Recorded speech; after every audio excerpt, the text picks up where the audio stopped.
దేవునికి మహిమ కలుగును గాక. దేవునికే ఘనత రావాలి. సమస్త మానవులు దేవుణ్ణే పొగడాలి. సమస్త మానవులకు ఊపిరి దయచే దేవుడు. ఊపిరి లేని మానవుడు ఈ లోకంలో ఉన్నాడా? ఒక్కడు కూడా లేడు. ఊపిరి లేని మానవుడు ఒక్కడును లేడు. దేవునికి ప్రార్థన చేయాలి, సృష్టించిన సృష్టికర్తకు తప్ప. హల్లెలూయా. దేవునికి మహిమ కలుగును గాక. యోహాను సువార్త 1వ అధ్యాయము 12వ వచనం నుండి చదువుదాము. 12వ వచనం, 11వ వచనం. లోకము ఆయనను తెలుసుకొనలేదు.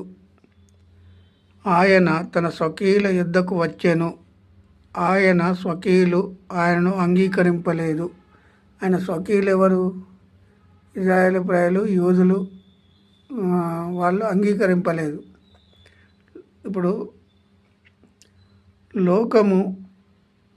ఆయన లోకములో ఉండెను, లోకము ఆయన మూలముగా కలిగెను. లోకము ఆయన మూలముగా, ఇప్పుడు ఆయన లోకములో ఉండెను, లోకము ఆయన మూలముగా కలిగెను. ఎవరి మూలముగా కలిగింది? యేసుక్రీస్తు ప్రభువు వలన కలిగింది. ఆయన మూలముగా కలిగెను, కానీ లోకము ఆయనను తెలుసుకొనలేదు. లోకము ఆయన మూలముగా కలిగింది. లోకము ఆయన మూలముగా, ఆయన లోకములో ఉండెను, లోకము ఆయన మూలముగా కలిగెను, కానీ లోకము ఆయనను తెలుసుకొనలేదు.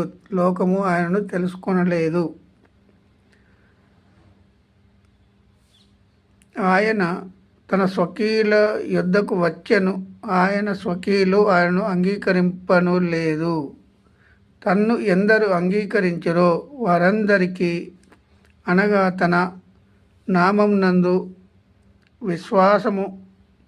విశ్వాసముంచిన వారికి దేవుని పిల్లలగుటకు ఆయన అధికారము అనుగ్రహించెను. ఇప్పుడు ఆయనను ఎందరు అంగీకరించరో వారందరికీ దేవుడు అనుగ్రహించెండు. ఏది? యేసుక్రీస్తు ప్రభు వారందరికీ. ఇప్పుడు యేసుక్రీస్తు ప్రభు ఎవరి దగ్గరికి వచ్చిండు? ముందుగా ఇశ్రాయేలు ప్రజలు, యూదుల దగ్గరికి వచ్చిండు. వస్తే తన స్వకీయులు ఒప్పుకోలేదు. ఒప్పుకోకపోతే ఏం చేసిండు? ఆయన తన స్వకీయుల యుద్ధకు వచ్చెను, ఆయన స్వకీయులు తనను అంగీకరింపను లేదు.